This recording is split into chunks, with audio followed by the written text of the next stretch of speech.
সরকার পতনের পর কয়েকদিন ধরেই বাজারে স্বস্তির আবহাওয়া দিচ্ছে পণ্যের দাম কমার খবর। এর মাঝেই আয় ব্যয়ের হিসাব মেলাতে গত মাসে কতটা চাপে ছিল সাধারণ মানুষ, সোমবার সেই খবর জানালো বাংলাদেশ পরিসংখ্যান ব্যুরো বিবিএস। সংস্থাটির তথ্য গত জুনের চেয়ে ১.৭৪% বেড়ে জুলাইয়ে দেশে গড় মূল্যস্ফীতি দাঁড়ায় ১১.৬৬%। অর্থাৎ এক বছর আগের তুলনায় কোনো পণ্য কিনতে 11.৫ টাকার বেশি গুনতে হয়েছে ভোক্তাকে। এর আগে ২০০৭-৮ অর্থ বছরে এই মূল্যস্ফীতি ছিল ১২.৩০%, আর ২০২৩ সালের জুলাইয়ে সাধারণ মূল্যস্ফীতির হার ছিল ৯.৬৯%।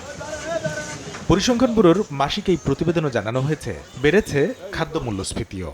জুনের ১০.৪২ থেকে বেড়ে জুলাইয়ে যা হয়েছে ১৪.১০%। এর আগের সর্বোচ্চ খাদ্য মূল্যস্ফীতি ছিল ২০১০-১১ অর্থ বছরে ১৪.১১%।